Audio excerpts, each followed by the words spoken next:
Oh, let's kick off 2025 right, bringing in the epic talent behind such hits as Robin Hood and Doctor Who, Outlander, you name it. The guy's been a part of the action. Vikings, one of our favorites, Richard Ashton. Happy New Year, buddy. How are you? Happy New Year to you. I'm fantastic. Thank you. You and I were talking off air about the cultural phenomenon known as a panto. Oh, that's right. Yes, we were. Um, oh, blimey. Pan has been with us for a very long time, even before the Victorians, actually. And it's one of those strange cultural phenomena. And I'm sure we all have them in every culture. Yeah. Every generation says, oh, they're not like they used to be, They're not good as they used to. I remember when they were a traditional pantomime. Now, when you consider that before Joseph Grimaldi, for it was he that completely changed the face of clowning and theatre and pantomimes and everything. Mhm. Pantos had horses in them. They had animals in them. They had all Really? man. You would wonder sometimes if you go into a theatre which now says hippodrome, that is a theatre for horse shows. Huh. It's hippodrome, as in hippopotamus, whatever. Um, and so this brilliant idea that every generation thinks that what they're looking at is a debased form of a previously glorious art form. I remember somebody getting the hump because I've been doing pantos now for 37 years. I remember somebody getting their hair off because they didn't like there being a sports star in one of the pantos that I was doing. And I said, oh, right, okay. Well, it was good enough 100 years ago Mm. that people had celebrities, people who were well known for other things, appearing on stage, and they looked at me shocked and horrified, as if it had always been some wee little twee form of theatre, like kind of kept in aspic. And the truth is that it's been changing massively, and is now changing massively. I don't know if everybody's familiar with what a panto is. Fairy tale story, Christmas story, Yeah. Yeah. something. You've got a villain, you've got a hero, you've got some young lovers, maybe, probably. You've possibly got a guy dressed as a woman who's everybody's mother, which is the dame. Um, and in my time in doing large scale commercial panto, because you can get a village panto, right? I went to see a pantomime in a pub in Mhm. Oxford that they put together two pallets, we screwed them together, and the entire pantomime happened on those two pallets. And it was the whole village, almost like a medieval mystery play. Everyone playing a part in the show, in the story, the tiniest thing you've ever seen. All the way up to we go into a number one theatre. We've got flying bars, we've got water features, we flood the stage, we've got snow effects, we've got wind. And in fact, on one of them, we did have horses. It was Cinderella. We had real live horses pulling the coach. And as you can imagine, that caused quite a lot of mess. Um, it's like a big fun bag of everything. And Yeah. it changed. And you can get creative, organic integrity in a small setting. I know what you're talking about here. First of all, number one, yes, it is true. There are things that existed before the Victorians. I know they think history started with them, but there are some things that happened pre-Victorian era.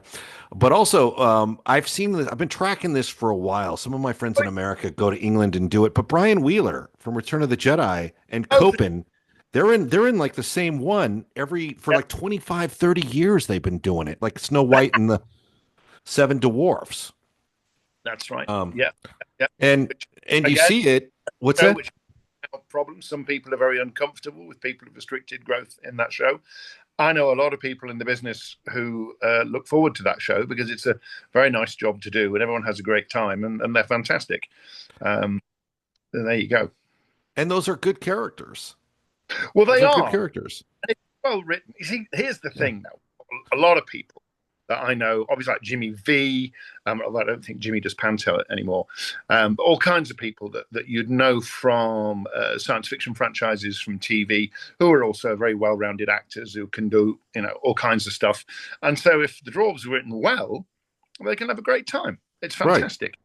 But it is without doubt something that some people find uncomfortable.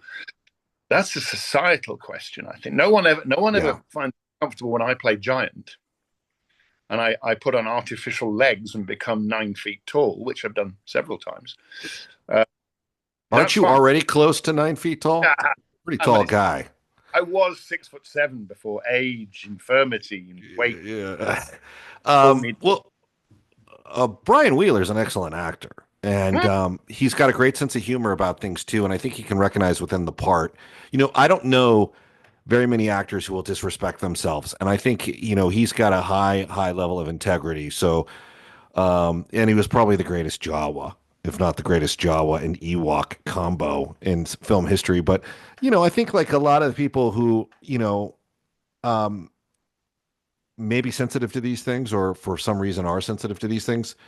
The book is the book, and it's actually a pretty good story. And I think part of it is in the Walt Disney version, they made them cartoon characters. Mm, mm. However, they're still very heroic. But Sure. I think I I'm not a huge fan of that story to begin with, but I don't have anything against it either. So But then I mean, that's also thinking the world started with Disney. Now, on my right, book, on the other side of the room, I have a 1911 copy of The Brothers Grimm. brilliant. And even the illustrations in those stories are enough to give you nightmares. And What? this goes to a larger question people love to be scared, right? Yeah. Kids, kids especially love to be scared because in the format of let's say a pantomime, you've already told them it's all going to turn out right. You've already seen the fairy or the hero or whoever it is comes up and says, "Don't worry, kids, stick with me. We're going to be okay." Brilliant. So now everything that comes after that, they can shriek and do whatever you like. And I've been villain and I've been hero and I've been giant. We all know we're on the same page. We're Right. playing. Right.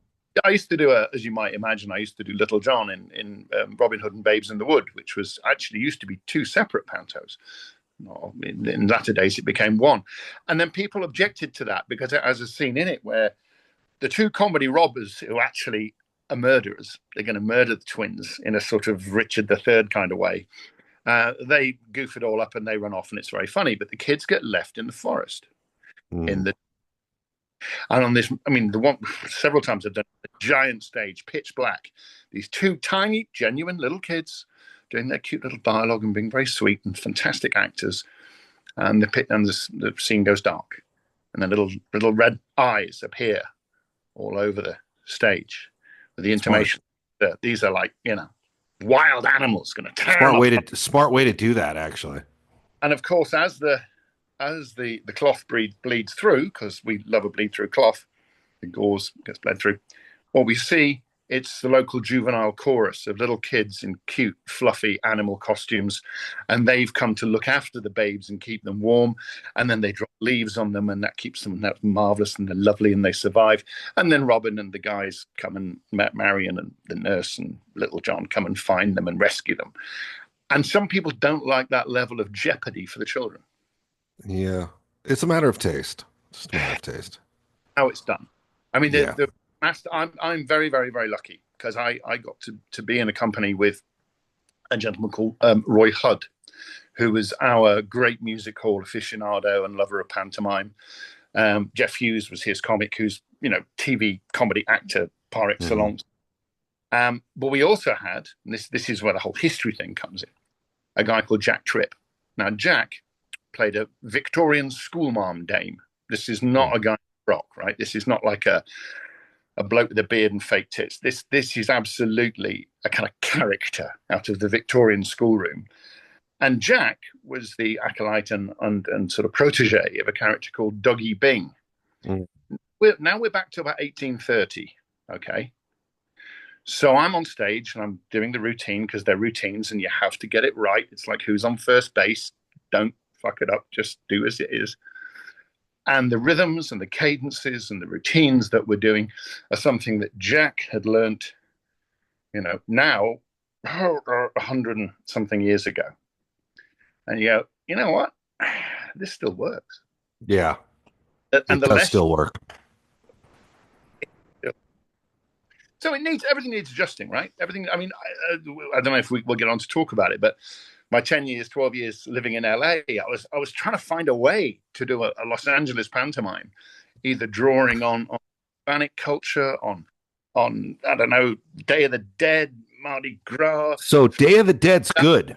That's good. Mardi Gras is good too. I was thinking about the same thing. That's what I said to you in the text when we were going back and forth on it. We should do one out here, maybe even in Laguna Beach where you used to live, because you were working Oh, right off of Forest Avenue, I think. that's right. That's right. No, I mean, I had a wonderful 14, 15 months down in Laguna because we did an L- Irish Lag- family. Laguna doesn't suck, my friend. Oh no, no. But at days, the Playhouse was producing its own shows on a very Yeah. fine, marvelous scale. I got to be there nearly 14 months because I did a show with them, which is fantastic. And then in the idle after show chat, as these things are, they said, "Oh, geez, what we can't find is a welder." I'm like, what? Oh, well, I weld. So I stayed on after we finished the show, which no actors should ever do. Never build any scenery in a theatre. You'll never work there again. But I actually stayed another 8 months. What year was Built, that? What year were you out here? yeah, that's a really good question. Oh, we're being vague about it. 90. Let me think now. It must have been like 9, 99, 2000, 2001. Pardon me, something like that. We did a play called Lovers at Versailles. And kind of the last show I was involved with there was what was going to be a national tour of Harvey, Oh, uh, which was a huge deal. There yeah, was good, a good. lot of company for that, and it was a Now, very when you were planning to do Harvey, mm. were you going to have the stuff move for the Invisible Rabbit, or how are you going to handle that part of it? We had a Trixie automatic door. I'm trying to think, did we do any fishing line gags? You can do it. Piano wire gags, probably. Oh, Yeah. good question. Why don't I know that? I don't remember. Well, maybe it didn't come up. I mean, sometimes other people are sort of articulating that part of it, and it's just you'll see how it goes when it goes down. But that's a great subject matter. That's a great. They made a great movie out of that. No, for sure, for sure. I mean, they've done it a couple times, I think, but the original with Jimmy Stewart as the drunk is just too endearing to get past. It pretty much ends there, I think. Struggling to remember the name of the lovely gentleman who played it. In some ways, a much older casting. Hmm. No, his name's gone. I'm sorry. But Sean yeah, Connery. yeah, yeah, exactly. Oh gosh, um, Uh, that was a really grand time down in Laguna. I had a most wonderful time, and that theatre, I used to get the tingles thinking. So they built this theatre as their playground when they weren't shooting movies in Hollywood, and that was Chaplin and Pickford and Fairbanks and all those guys, wasn't it? yeah. That then became Universal artists. Is that correct? Yeah, United Artists. United artists, right? That's true. And they live down there. In fact, you can still see some of their homes. Really? And yeah, in fact, I can even tell you where Betty Davis' home was. So the community kind of fostered that artistic side. I mean, if you go there now, it's still arts driven. There's the Sawdust Festival, and there's the Pageant of the Masters.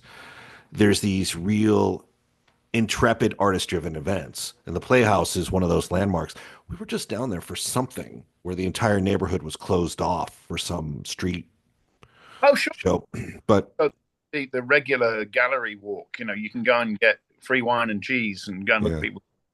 I will also tell you the Go on. greatest Italian restaurant in California, at least, is on that street, which is Alessa. It's just Oh, too good. In fact, people could and should come to Laguna just to go to that restaurant. for Like sure. that's the experience. Now, I would say that in Vegas, the best Italian restaurant is Capo's, where you enter through where there's like a dead body outline on your exit, like it's a mafia. But the food's excellent and the fun is there as well. It's not one of those places where it's a gimmick and the food is average like Disney. It's where the food is excellent. They based it on an excellent menu, and the Yeah. experience is fun too. Where you go in through like a secret door, a speakeasy window. Like, what's the password? They give you a bunch of shit, like the Italians do. But also, so I would say that's the number one Italian restaurant in Vegas. But I would say the number one of Italian restaurant in the state of California, and maybe North America, it's up there, is Alessa, right up the street from the Playhouse. So you can go to the Playhouse and then you can hit Alessa afterwards. And that, my friends, makes for maybe one hell of an epic evening. That is a Combat Radio improved endorsement. So but we do have to get you back to that Playhouse doing work. I mean, we've talked about bringing you out for a Christmas Carol, and I'd love to come. I'd love to do it. I mean, you'd Dickens be so is good at it. You would be so good at it. But the question is how do we make it worth your while? And we're all volunteers there. That's the trick. So it's like, how do we set you up with some other interesting, fun gigs that you want to do, or some signings, or something around it? So, that. I mean, that's something which sometimes works very well. If mm, someone's got and they want to do, and they want someone to come and do signings, and that can mm, pay for me anything else for free, that's fantastic. I mean, that yeah, and that's what's kind of nice about being where I am now. I can put these things together and make them happen. And I don't necessarily have to always look at the bottom line. I mean, I just did a short movie for a guy he's kind of trying to take himself through film school. And we shot a kind of response to Oliver Twist. What happens to Faye once he loses the gang? yeah. What kind of funny little thing. Oh, we had a great old time doing it, and we shot it, and it was good fun to do, and it was touching base with Dickens. I discovered he hadn't actually read the book; he just was working off the film. So we tried to get a little bit of that back in, and it's good fun. But the thing is, we get Dickens from the get go. It's just there in the culture. You expected to read it. You Right. expect. I was surprised. We were working with our costume designer, Sean LeBlanc, on A Christmas Carol this year, outfitting. We had a great cast. You would have been, like I said, Paul Reiser, Ron Perlman, Clancy Brown. It would have been easy to put Richard Ashton in the lineup. But the trick is like, Don't be what's that? silly. I'm talking about the heroes. I've sat there and gone, oh my god. No, those guys, you would have been. We've always look. It's no secret. Richard, you, Toby Philpott, and Simon Williamson are the three British talents I've been dying to make a part of it. But what it is from a charitable standpoint, you're like, okay, we can probably get the hotel donated, but the airfare and what they do for the week, like, how do we handle that? And how do we get them on the plane to come to LA 12 hours away and of course, all you guys are heroes and you're like, well, I'll do it just to do it. But there's more to it on our end. Like, we don't use people who just want to do it to do it. We got to figure out a way to make it worth their while. But you were the three where I thought we got to find a way to do that, pull that off because I haven't had an invitation back to Galley One for a little while because I believe that's all changed a little bit. I'm not quite mm, sure, but and Doctor Who signings and stuff have kind of moved on really from me and my time.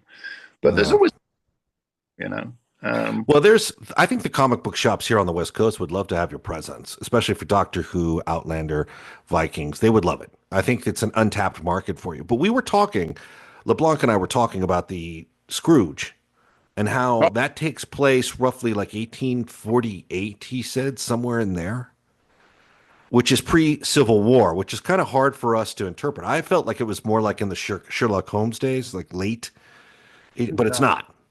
no. And maybe it's because the stylized versions of the film seem to feel like it is.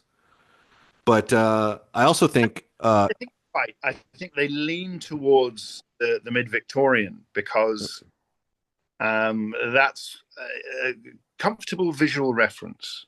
The maybe, thing about London as it actually was when Dickens was writing, that people would find alien or foreign. Whereas if you go a little bit later in your mise en scène, then everyone kind of knows where they are and they know what's going on and it's cool. I mean, the house I'm sat in right now was built before Dickens wrote that story. what? Uh, and in fact, it was built before any of the other houses around it. It was a gatehouse, a lodge house to a local manor, and then they built the new town of Harlow on the grounds of that manor because it burnt down under suspicious circumstances. But this Yes. here in I think 1836 or something, and quite possibly on the footprint, the site of a pre-existing house. And Very suspicious circumstances. oh yeah, no, the aristocracy are perfectly capable of working an insurance scam. Don't you worry Mm. about Oh, no. I think they invented it. that. Well, that's true enough. But looking at this place, you can pull up outside it in a modern diesel vehicle. You can pull up outside it in a horse carriage. You can just have a whole bunch of people walking on foot because these places don't change.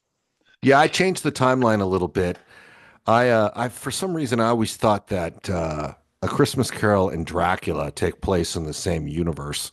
Hmm.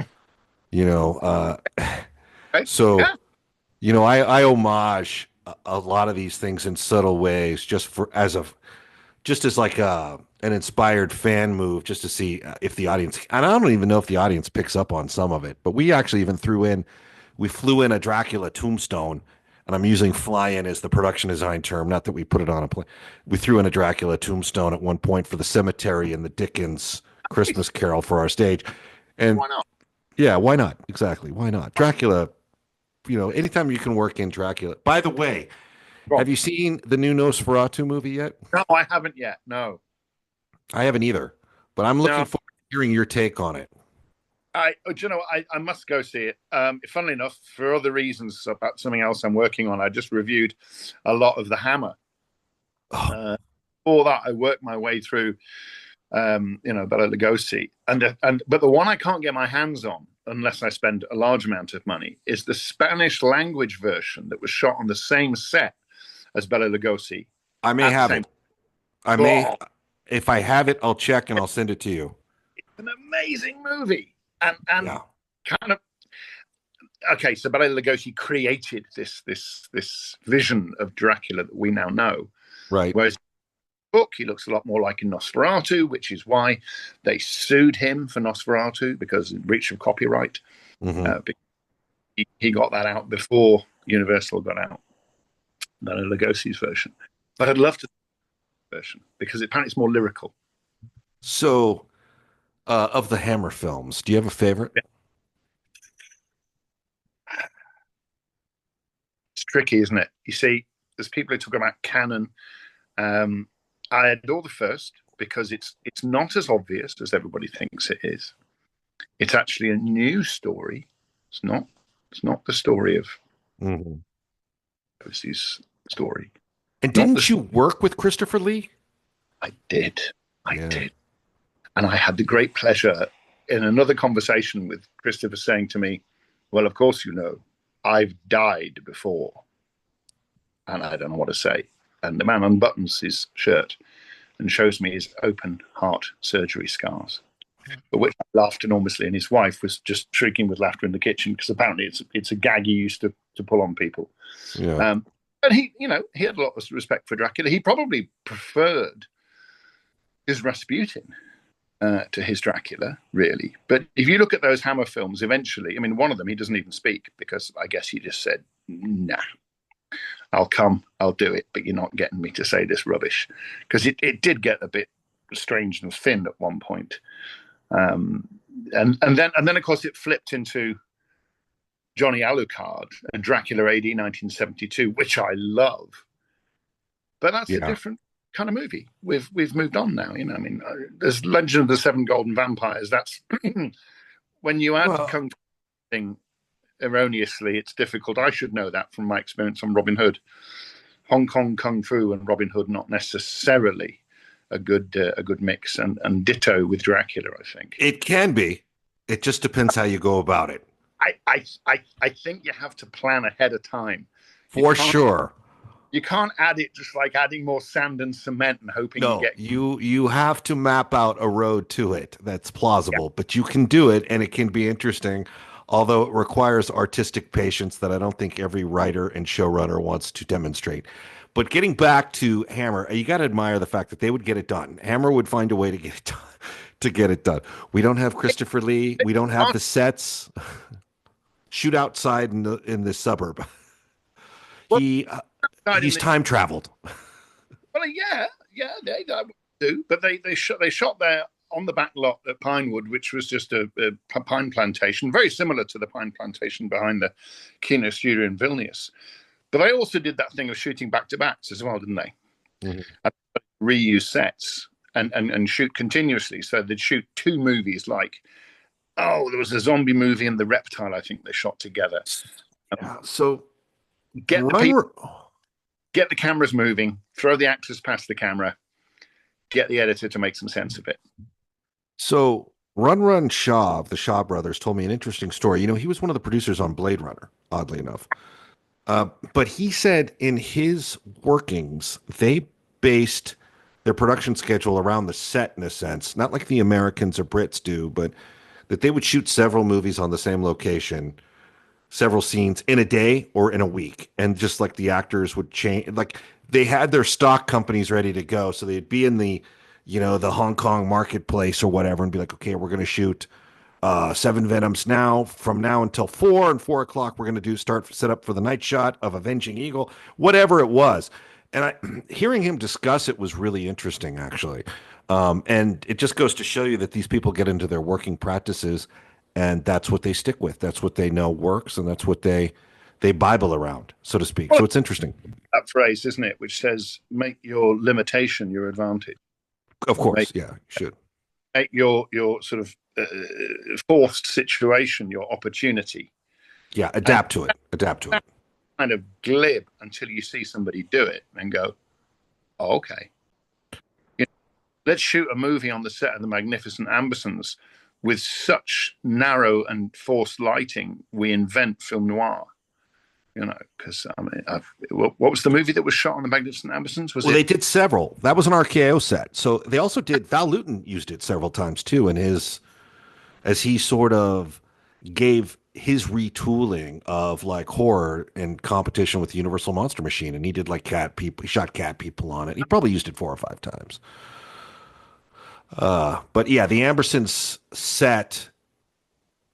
It's funny because Wells was just so unceremoniously dismissed from RKO. But I'm thinking like the opening shot of Touch of Evil and other things that Ambersons, what Wells did is, you sometimes when you think about it, you almost pause. You have to like take a moment, like, wow, what he did with the mechanics of his time period Oh, is worthy of respect. oh, of course. I mean, we did a whole thing when I did a minor in film studies at university, and I was very lucky because this was the first generation of kind of young film critics, young writers about film, who were into everything. Mhm. Uh, Looking at Wings, they got us looking at Touch of Evil. They got us looking at obviously the continuous up and over crane shot, Citizen Kane, and they wanted us to talk about it as a piece of literature, Yeah. as an art artifact. I just wanted to know how they did it. Yeah. As in, on, let's talk about this because this is great. Everybody thinks they understand screen direction until it's 2 o'clock in the morning and you're racing to shoot before the sun comes up, and you go, do you really understand screen direction? Do you really understand, how not to cross the line and make this thing look like an absolute rugby match? Oh, no, often people don't because They don't because often. Yeah. it matters. That's why a great DP will always step in and just go, this is what's going to happen. Boom. And you do it and go, oh, okay. Yeah, I have a lot of respect for what Wells did. I'm not the biggest fan of Citizen Kane. I mean, Nicholas Meyer and others will come into the studio and tell me that's the greatest film ever, and I get it. You're entitled to feel that way. I mean, when I first saw Citizen Kane, I took a nap in my film class in college during it. I've since appreciated the mechanics of it, but I can't say I'm interested in that story. No, that's the I, problem. I, No, yeah, I no, can't. listen, the generation of film critics that consistently vote Citizen Kane best movie of all time were all the people who taught me at university. They're all Yeah, now higher. But if we wanted good grades in our papers, we wrote that Citizen Kane was the best film of all time. And then when I talk other stuff that was this and this and that and this, and you go, okay, my thing was always characters, and is there sympathy? If I have no yeah, sympathy, I don't care how technically brilliant it is. Like you say, I'm not going to stay awake. No, it's not going to happen. I like other of his films very much better. yeah, yeah. I mean, I love the opening of Touch of Evil. Tremendously ambitious. I mean, he did some. I mean, I've met people who've worked with him too. Peter Jason worked with him, and he owed Peter Jason a salary for years, and Jason just finally went to collect, and Wells had to give him his car. A guy called Serge Arsdorf. Serge Arsdorf was a was a French Italian guy, and his great claim to fame was this, that he'd worked with Orson Welles, and we Yeah. were little shooting our first American TV show in Eastern Europe, and we think everything's great. Oh, Serge, you're brilliant. I cannot find this man's name anywhere in Orson Welles' credit. Mm. He wasn't there. Not to say, but that there was a genuine connection there to find out what was going on. That would have been marvelous. Yeah, I mean the beginning of Touch of Evil, and it's been people have tried to emulate it, duplicate it. It's fantastic. After the beginning, the movie kind of like sort of declines for Oh, me, well, my personal taste. it becomes another But kind of movie. It does what it does. yeah, And again, if you're into now what's quite a small melodrama, if you're into those characters, that's fantastic because it's mhm. made you. If you're not, you know, it it it it just happens. What's the best Christopher Lee film?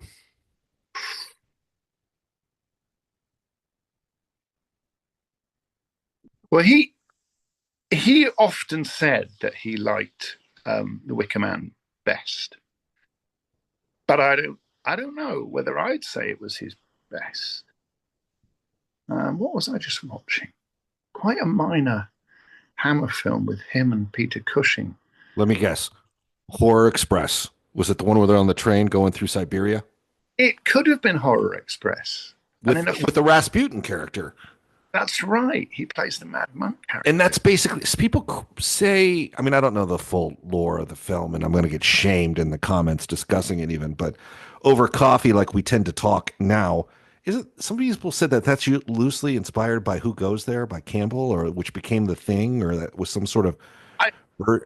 I, I've seen that in commentaries. I don't know enough about.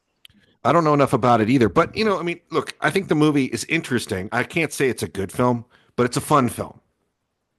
I tell you what disappointed me, and I don't mean it's as criticism simply because your childhood memory doesn't always hold true, Right. and that Right. What's that? the Fu Manchu films, the Yeah. Christopher Lee.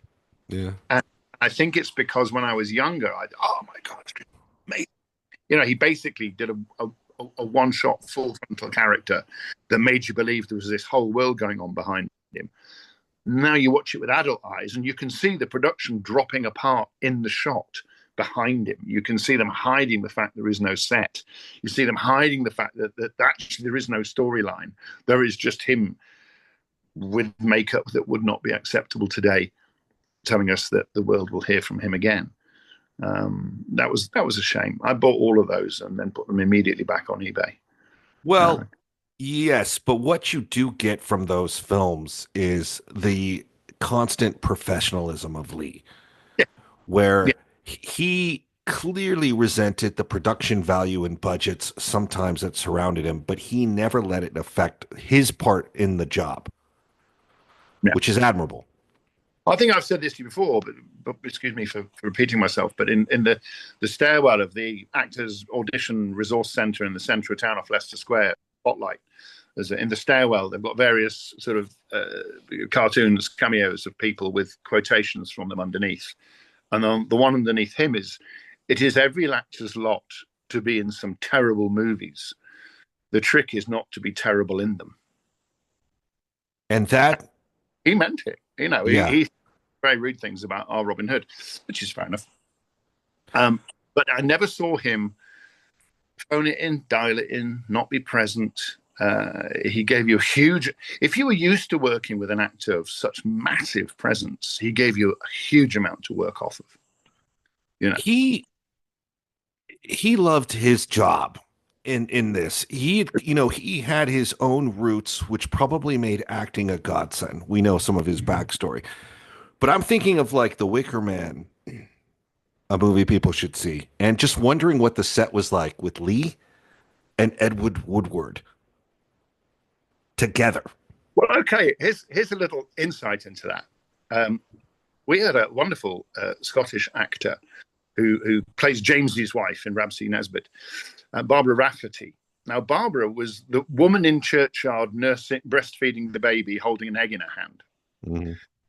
one or two other people that we came across whilst we were on tour who'd been in Scotland, who'd been in that movie, and they said, no, well, those two, they just took everything so bloody seriously. None of the rest of us did. And I thought, yeah, okay, but it's their job to take it seriously, and it's your, whether you're Lindsay Kemp or whether you're Magnet, the created folk band for it, or any of those guys, you're all doing your stuff, and there are some amazing faces in that film, right? Yeah. But if those two keep the tension going between them, we get him being burnt to death in The Wicker Man, and nobody laughs because it isn't funny. Whereas you go back to other horror, films which aren't done with the same conviction, and gradually you start, it's just getting a bit amusing now. And then you get Texas Chainsaw Massacre, and you get all those things in which the horrid laughter, to go into our Jacobean, but that's the thing. No, those guys took it seriously, and they really knew how to do it seriously. I mean, and the more I watch Edward Woodward's performance, the more I think, gosh, why didn't we make more fuss of him? That's astonishing. Yeah. What I would say is to play with such a straight bat. In cricket, orthodox players play with their bat upright, none of this baseball swinging stuff. He played with such a straight bat. He played the line of the ball. He played the line if it's going to smash him in the face, if it's going to hit him in the nuts, break his toe, doesn't matter. You play the line of the ball, and that's what he did. Woodward, was he kept saying to us when we were on Robin Hood, you guys have a very, very good setup here. You should cherish this job. And what he meant was, of course, we might not get 6 months solid employment a year, every year again. And he was right. That's the actor's covenant, awareness of when, the blessings are there versus when things can evaporate on you quick. I don't know if you're into talking about this, but I turned up on set in Romania to do a Dracula movie. Have you aware of this film? Yeah, you told me. Yeah. Good. Good. Is that good if I'm not aware of it? The thing is, it wasn't really a horror film. And it was only nominally a Dracula movie. And I happen to know it's the actual production, the frame on wheels that was going to roll down and produce a movie was actually designed to make a film about the video game Tekken. And then they got the rights pulled or something happened, and they still had to make a movie because it was all set up. And then the director produced this script. And again, all the resources, amazing people, just needed another couple of weeks in pre-production to focus the movie as to what it was. But you know what? We went in and we shot it, and it worked. We used the crypt set of the catacomb set from Ghost Rider 2 and a standing medieval village. And it was a Dracula movie. There you go. Yeah. And we were, Americans love read-throughs, right? Particularly if the production isn't finished yet. Let's all go to dinner and read the scripts again. Cool. Okay. I like that. So we're reading the script and counting around the table. We seem to be missing a Dracula and a Van Helsing. That's probably quite important, isn't it? Okay. Will I read Van Helsing?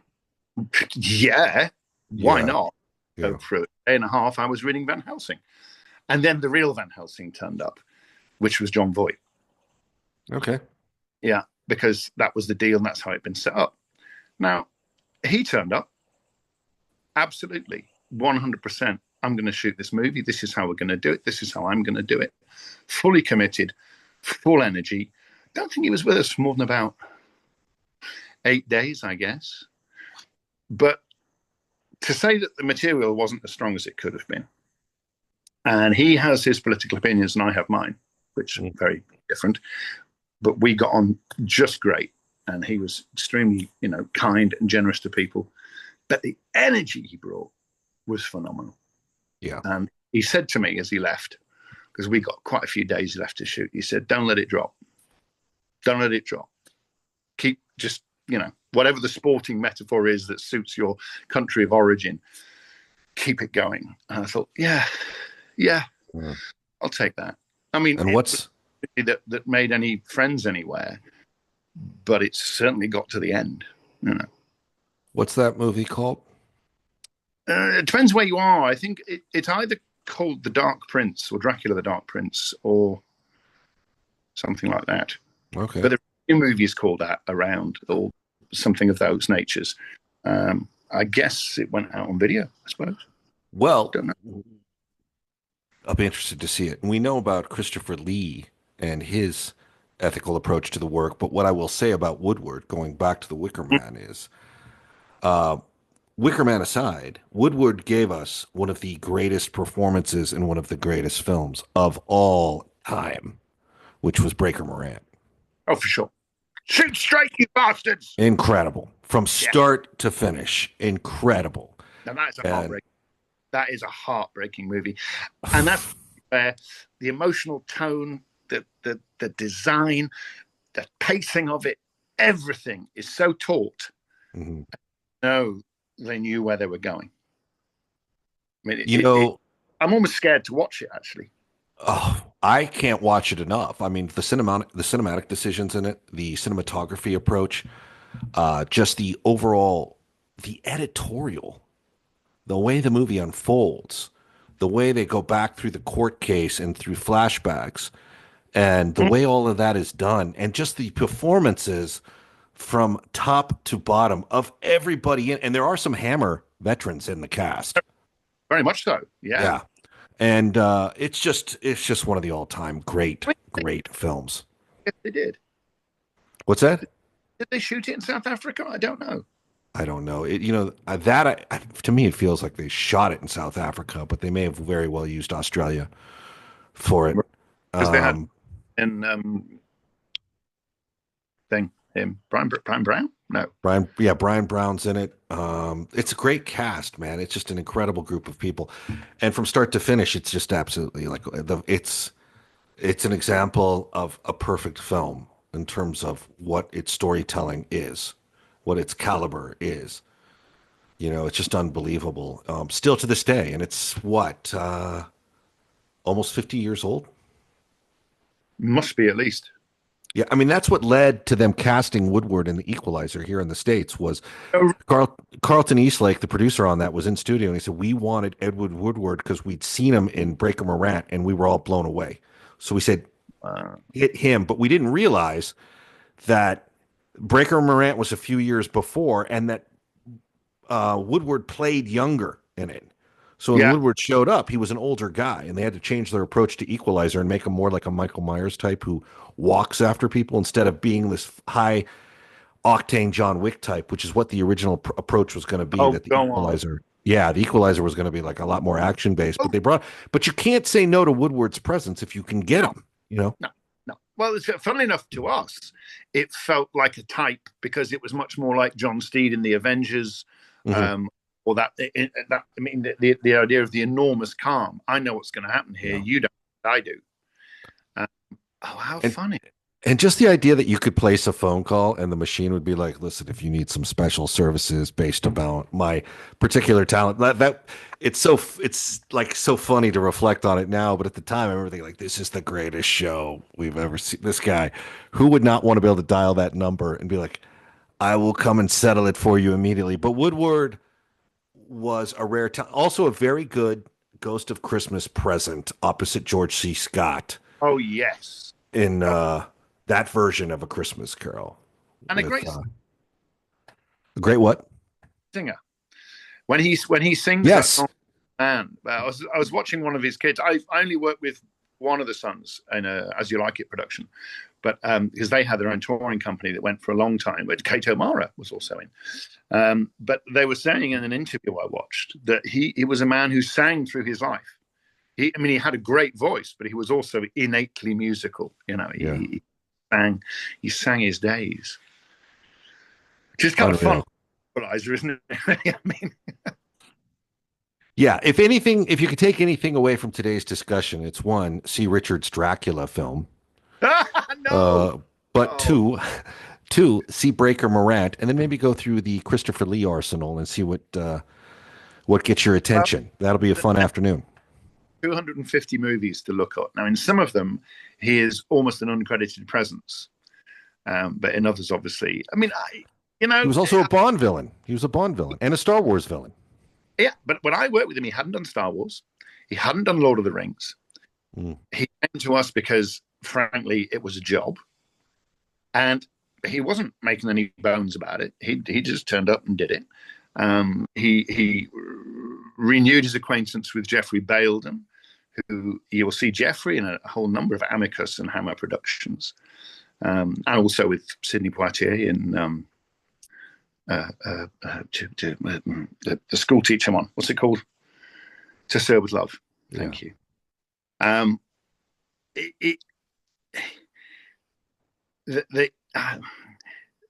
had no idea from him that he thought his career had finished, nor indeed that it was about to go through the roof again, which is kind of an interesting lesson for everybody, I think. Well, his work ethic undoubtedly helped for his resurgence because he kept himself visible where he could. And that's one thing my old boss at Warner Brothers told me, John Milius, about Max von Sydow, was he always worked. His job was to act, and he would do Conan the Barbarian with John and then do a play for like 2 weeks in Scandinavia, then do a television show in England, and then he'd be back in America for Dune or something. And his job was to fill his schedule with acting. Yeah. Wherever he could. There was obviously an offer to consider, but it was about, I cannot have downtime. I am a performer. My very nature is to perform. And I feel like Christopher Lee was the same way. Christopher Lee did not want to see a month off. Sure. Like he was like, I have to fill that month. Get me on a stage. Get me something. The other thing too is there's some famous stories about him passing on the role of in Halloween that yes. And apologizing for it later. But I think both he and Peter Cushing were rumored to have passed on that role, which ultimately went to Donald Pleasance, as we know. But I think they passed on it because they probably didn't want to travel for a week. They didn't want to travel for a week's worth of work in America. Like I don't think they passed on it because of the content. I feel like they probably passed because of it. Cool. And in their heyday, they could work from home. Yeah. Their car would come and pick them up and take them to Shepperton or Pinewood or Twickenham or wherever it was around London, and then they'd shoot their movie and then they'd come home again. Yeah, yeah. And that's what it is with those guys, I think. They were older. I got used to, well, that's you for 6 months. Goodbye. Yeah. Which happens less and less these days, obviously, because they tend to fly us back and forth and back. I was just in Belfast doing like a kind of daytime detective show. And I was slightly concerned that they might even fly me back and forth just for the sort of 3 days. But no, eventually I went and did the whole thing and then they flew me back again. But then that's weird now these days because they will fly you to Belfast for a costume fitting and then fly you home again the same day. It's like getting a bus, which in these days of climate change starts to make me wonder. Yeah, it makes me wonder too. And then budget and perceived demands take precedent with a production. But what I think, it's interesting because Peter Cushing famously did Star Wars in his slippers. He did not want to wear the boots. So when you're talking about an actor, with that mindset at that stage of his life, he probably didn't want to come to LA to do a low budget film that no one was going to see, more so because of the logistics involved, less so because of what it was. I don't think it was a denial or a no or a negative response because he was an elitist. I just think he felt like, you need me for 6 days. Why don't you just hire a local British guy, off the UCLA stage or something, But it's fun. It's fun to talk about these guys, and they were legendary. There's an issue there because sometimes when you do get flown out to another country, that's the question I always ask myself: is there somebody actually local whose job this is, in inverted commas? And the answer with someone like me is no, because if there was, we would have used them. Because you're not a name cachet, you're just this guy that the director wants you, and so we're going to fly you out and use you. But Canada, particularly, I find myself looking around the room and going, is anybody else looking at me and going, what's this British guy doing here? What the hell are you here for? because when and Northern Ireland actually is very interesting because there's so much production there right now, and at the same time is why have they got this Brit? What's he doing here? Because there's a lot of great actors there. My God. So I'm against that approach. People want who they want, regardless. And there are local hires that can be considered and ultimately made. And sometimes you bring someone in because that's the guy you want. And that's just the nature of a performance driven art form, you know? So Yeah, when they bring in Richard Ashton, it's because they want what Richard Ashton brings. And it's the whole package. It's morale on the set, it's vibe, it's energy, it's performance, it's accommodation within the deal. It's whatever he brings, that's what they want. So, yes, you look at local hires and you look at local possibilities, and sometimes that's what you go with. Sometimes it isn't, you know? But no one should ever report to a set and have people say, "What is he doing here?" Unless we're shooting a Native American movie and everyone's in Native American makeup and they're a bunch of Caucasian guys, or then we have some questions. But I don't really think anyone should point the finger and be like, "Why is this Brit here?" You're here because that's who they wanted for the job. That's the answer to that. Why are we asking the question? It's unprofessional to ask that. well, yes, and certainly when the boot is on the other foot, it's Mhm. very obvious to me why they've chosen whoever they've chosen who's coming working here. Or let's say I was just in Zurich quite recently shooting something, and that's a great thing because you all look at it and go, well, I guess they chose all of us then because they wanted unaccented English of different kinds, and that's why we're all here. Right. Okay, I feel fairly guilt free about being here. Zurich's very nice, and the Germans are extraordinarily efficient in how they shoot things, which is nice. Yeah, so you're right. I should shut up really about that. No, I mean you're not the one saying it though. You're the one that's a victim of it, right? Yeah, it's just a thought. I mean, funnily enough, I met up with some old chums in Belfast because I did a children's show in the theatre at the Lyric for a Christmas, and it was Cinderella. Actually, it was a pantomime. I was the king, and they like to have a British actor in that show, For sure. or they did do in the olden days because that was the tradition of their theatre, and everyone was absolutely delightful. And I know quite a lot of the authentic, regular local stars who are really good actors, and not one of them ever suggested to me, what are you doing here? I went, Do you think German actors in the 50s, 60s, 70s, and 80s resented British actors being cast as Nazis? Do you think they sat back and said, "Why are we not casting authentic Germans in the role of this concentration camp commandant?" Or do you think they said, "Good riddance, I don't want to do it. I don't want to be associated with it." Probably a little of both, right? But what do you think? I mean, because I, look who's right, played. I mean, Laurence Olivier's played yeah, Nazis. Gregory Peck, yeah, Roger Moore. yeah, yeah. Robert Vaughn.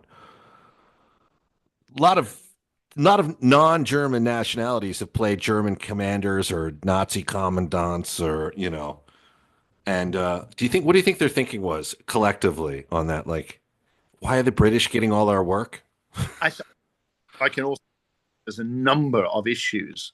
I'm sure that not wishing to perpetuate the Nazi stereotype is one of them.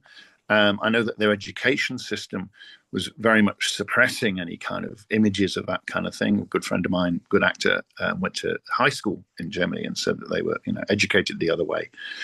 There is also another thing, depending on what the work is. We're always being called to go and do commercials in Germany, right? And Mhm. I couldn't why. And it wasn't until I was doing one there and somebody said, well, really, Richard, we have very good theatre here. It's very well funded, very well funded ProSieben, great TV, great films. We don't want to do these shit adverts, man. What? Oh, you won't do them because they're adverts. And he went, yes, correct. We are actors. Wow. Okay, that's interesting. Hmm. And I'd So come act like a guy buying shoes in the advert or buying a Volkswagen in the advert. exactly. Well, I mean, actually, if some of my Lithuanian chums, they had a standing government funded repertory company, National Theatre, And those guys didn't really want to come and do Robin Hood because they thought it was rubbish. I said, well, okay, fair enough. Well, we're doing it. It's a job, and we do this with it, we do that with it, and we've got this person and that person, and we had everybody on that show. And they said, well, no, we don't need to.